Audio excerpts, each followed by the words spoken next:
Hello everyone, I am Marwa Rashed and welcome to my channel.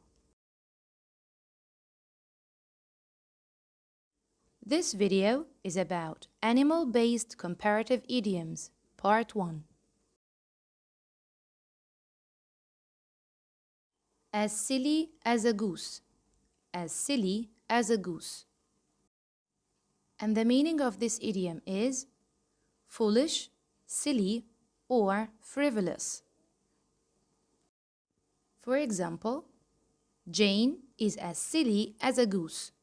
She thinks that reading aloud to her plants will help them grow. As mad as a hornet, as mad as a hornet. The meaning of this idiom is enraged, extremely or inconsolably angry. For example, you make me so angry, I'm as mad as a hornet. As red as a lobster, as red as a lobster. It means very red.